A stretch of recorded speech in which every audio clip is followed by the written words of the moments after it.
E aí, pessoal, conforme prometido, vim aqui falar com vocês sobre tipos de introdução. Então, como já foi falado anteriormente, qual é o objetivo da introdução? É o momento em que você apresenta o tema e a tese do seu texto e você vai mostrar qual é o projeto do seu texto, sobre o que você vai falar e qual linha argumentativa você vai traçar, certo? Existem muitos alunos que me perguntam, professora, como que eu começo? Eu não sei começar. Eu pego a folha de papel, pego um lápis e eu simplesmente não consigo começar, não sei o que fazer. Então, a primeira dica que eu dou é comece a fazer. Porque muita gente começa a estudar muito, a ler muito. Eu sei como é que faz, mas não faz, né? Então, é como se você soubesse andar de bicicleta na teoria. E na prática, muita coisa pode ser diferente. Então, é importante, sim, você testar, você tentar, errar, porque a gente aprende muito também no erro, tá?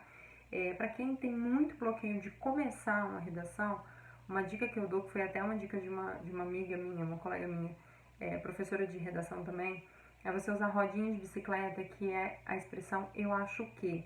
Vai colocar entre parênteses, escrever a lápis enquanto você faz as redações, os simulados, né, não a prova oficial, porque não pode levar lápis.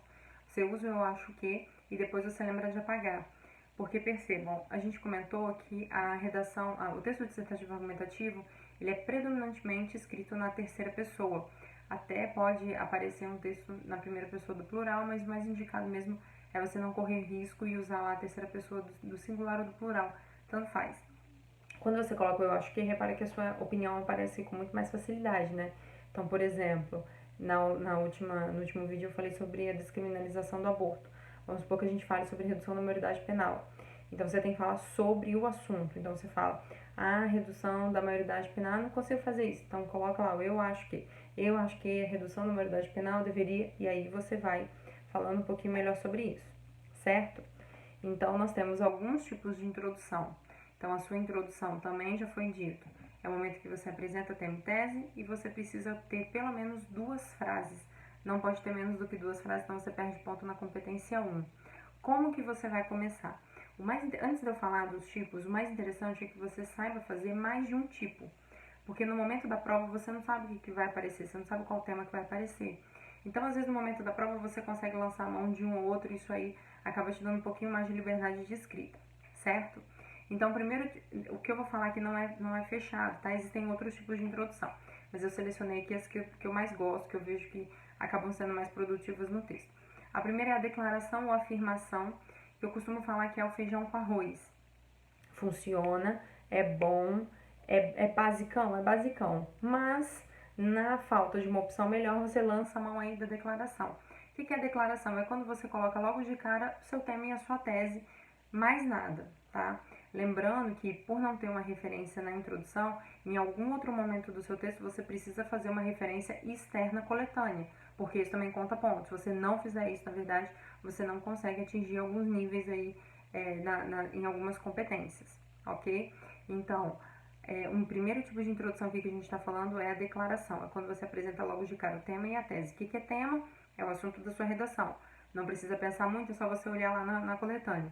O que é tese? Aí sim você precisa pensar. É a sua opinião sobre aquele assunto, seu posicionamento. Posso ter qualquer posicionamento? Não. Se o seu posicionamento induz um discurso de ódio, se você é preconceituoso de qualquer tipo, isso não pode aparecer na sua prova, certo? Primeiro porque sim, você pode zerar a sua prova, e segundo, na verdade, quando você desrespeita os direitos humanos, você já não zera, mas é muito difícil você ter uma argumentação coerente, bem embasada, quando você tem algum tipo de preconceito. É bem complicado. Não vou dizer impossível, né, mas é bem complicado, certo? Você pode também colocar na sua introdução a definição. O que é definição? Quando você vai definir, quando você vai mostrar o que significa algum termo ou alguns termos que aparecem ali no seu tema.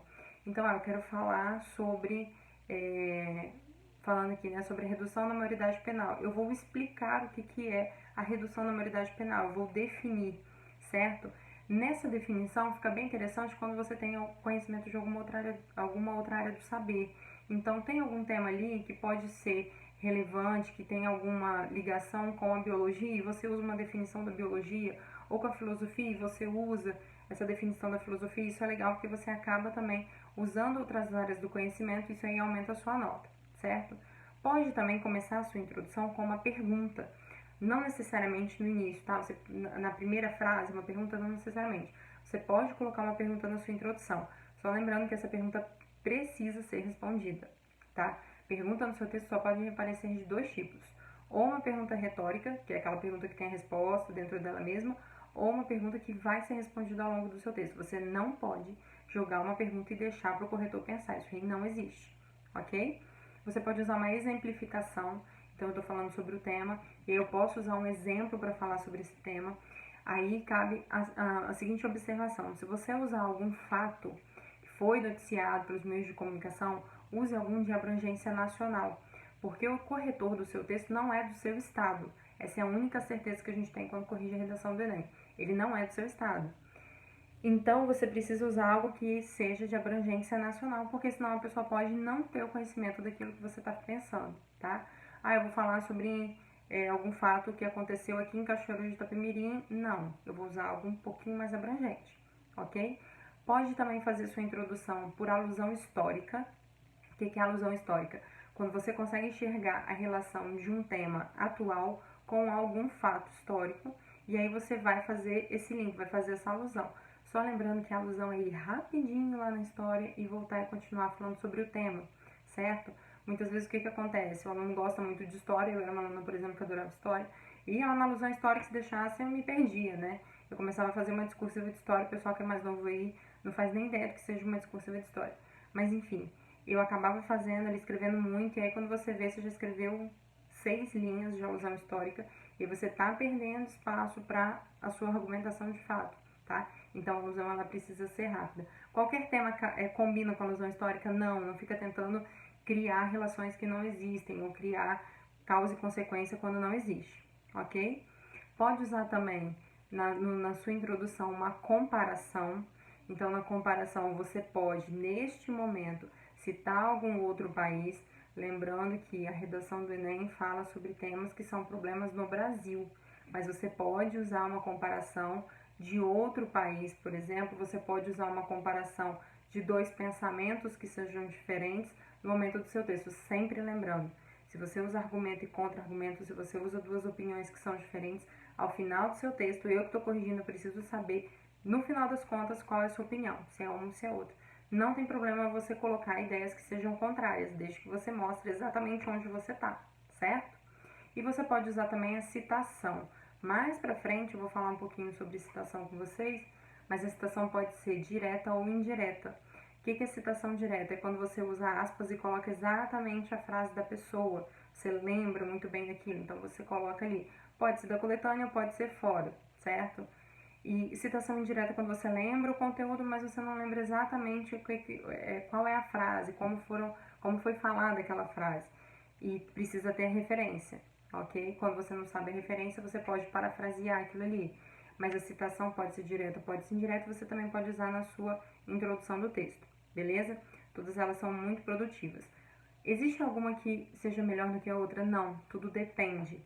Depende do tema, depende do que você sabe sobre o tema e depende do que você consegue usar. Então, por exemplo, pode aparecer um tema em que boa parte dos candidatos vão usar a alusão histórica e vai ficar bom, uma parte vai ficar boa, outra parte não vai ficar. E alguns outros alunos vão usar citação.